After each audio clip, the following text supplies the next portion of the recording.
thinking that I could have done something, but now I'm left with an empty heart. No making amends, no waking up beside you. What is up, you guys? Welcome back to my channel and welcome to another week of What's for Dinner. On this day I was fixing tacos and I wanted to get started with some homemade salsa verde, and for that I have some tomatillos that I have peeled and rinsed off because they can get sticky, and I also added 4 or 5 serrano chiles or chile serrano. And we do like this quantity. My husband likes it very spicy. I like it spicy, but not as much as him. So this is our sweet spot right here, and I'm going to bring that to a boil until my tomatillos turn a yellowish color. In here I have browned some ground beef, and I'm adding 1 pack of taco seasoning. This is the first time ever that I use a taco seasoning packet.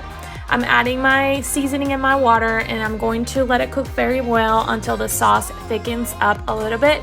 I did not grow up using or eating taco seasoning like that. My mom never used it. We didn't have it, I mean, for real. So, you know, it was something new for me, and I gotta say I'm not too impressed. It's very convenient though, I have to say.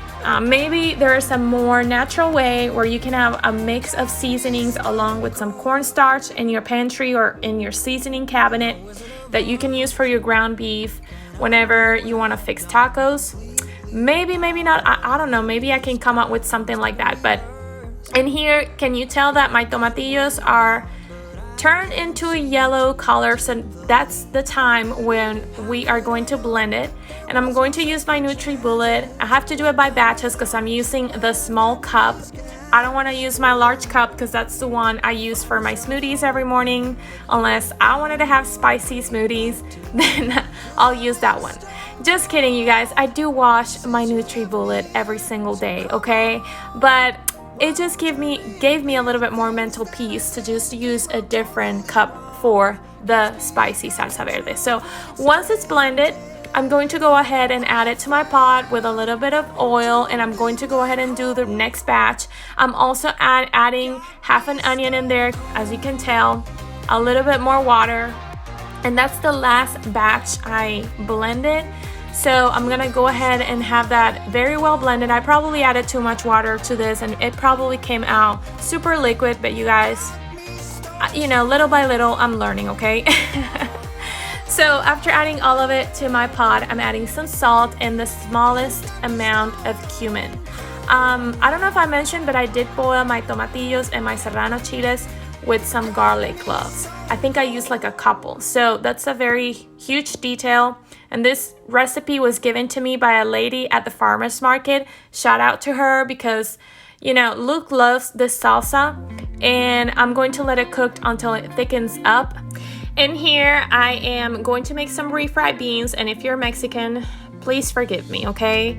I clearly did not know what I was doing. I did not Google up a tutorial on how to make refried beans. I'm just mashing them just like that with some oil as they fried. I mean, this was kind of like a hot mess, you guys, okay? So forgive me, but I'm still gonna show it to you so that you can know what not to do when you're making refried beans. I should have started with a little bit more liquid, okay? This really got super thick, and in here my potato masher could not handle any more beans, as you can tell, so I have to shake it up a little bit to take out the excess of the beans. And then my second large mistake was that I added salt, and then I added Knorr's chicken bouillon. You guys, Knorr's chicken bouillon is like salt itself. You really don't need to combine that with salt, or else you're gonna have a super salty dish, and I clearly did not know that. So I went ahead and added both, and we ended up with really salty refried beans. It's okay, we still ate them, but definitely not doing this again. So can you tell there? The big mistake. Oh my god, look at how much chicken bouillon I added. My goodness. But anyways, in here I kind of figure, you know, I think I need some liquid.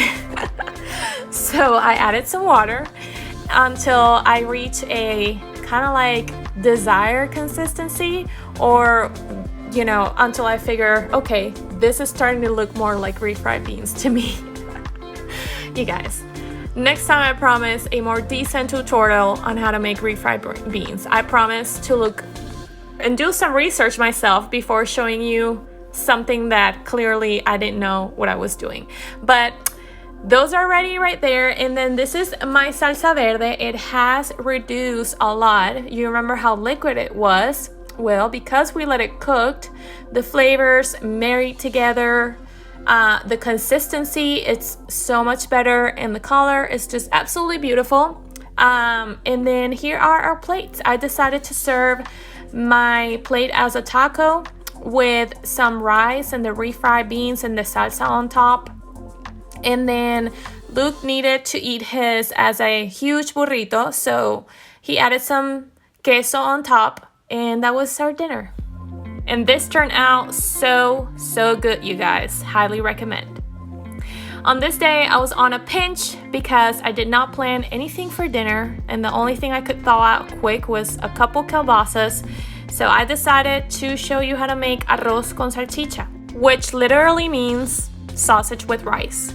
And this is a kind of Hispanic food that you won't find at your local Hispanic restaurant. This is something that families make to feed their families on a very affordable dinner. And so in here, I'm starting a sofrito, which is a bunch of vegetables that you're going to saute to start your rice with a lot of flavor. I showed it in my channel previous times, but today I'm using onions, peppers, garlic, and I also grated a carrot, and I'm just sauteing everything together. You can use anything that you have in your fridge that you can saute. You can use celery, you can use whatever it is that you can saute as a vegetable that will add flavor to something. So in here, I'm adding adobo seasoning. Don't get the adobo seasoning from the store. I'm gonna leave you in the screen a mix to make your own adobo seasoning. And then in here, I have I'm adding some oregano, and I'm also adding some celery seeds. The only reason why I'm adding celery seeds is because I don't have celery. Otherwise, I will just add some celery to this. And of course, some black pepper. I'm going to mix that all very well, and I'm going to let my vegetables cook down. That's gonna create so much flavor into the pan, and you can sneak many vegetables into your sofrito, as many as you want. And look how beautiful that looks.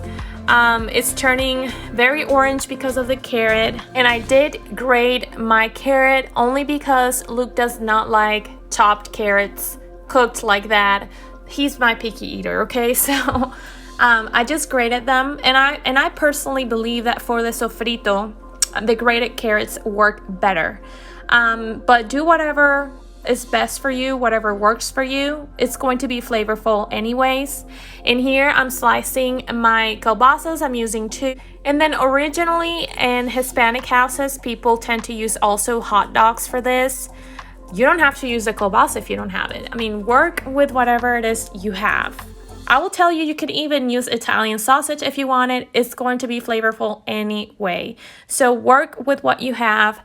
And here I'm adding my kielbasas to my already sauté sofrito. I'm going to let them get that brown crust. That's going to be so delicious. As you can tell here, I'm going to mix that very well before I move on with my next step.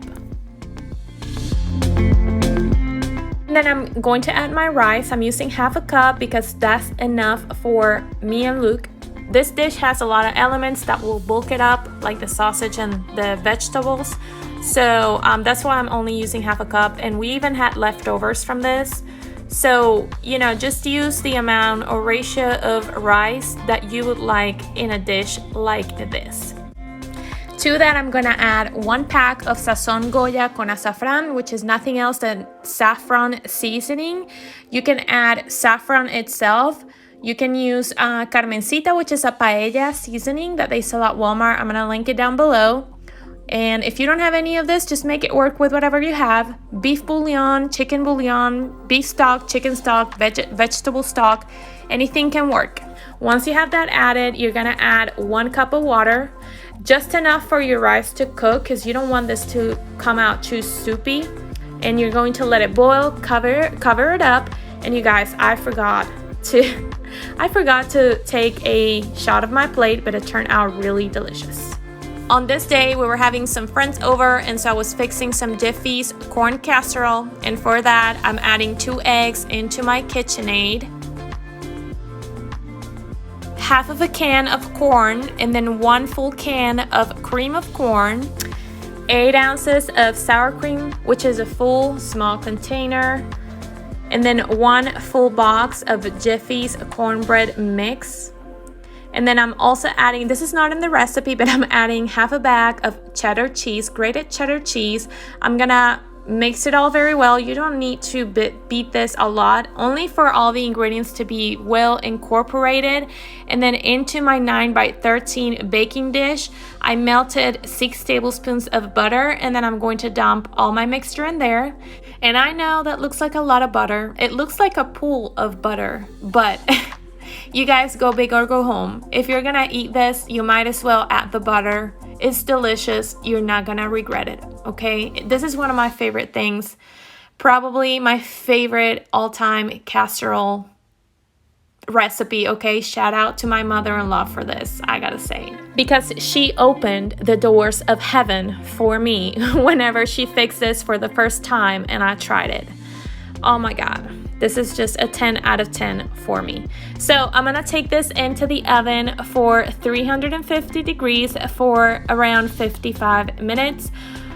More so when your toothpick comes out clean. But it does take around 45 minutes to an hour for this recipe to be ready. It depends on the oven. And here are the stars of the show. 4 steaks that Luke seasoned with extra virgin olive oil and Montreal steak seasoning on both sides. And I know that these look massive, but you know what? We like big steaks and we can't not lie.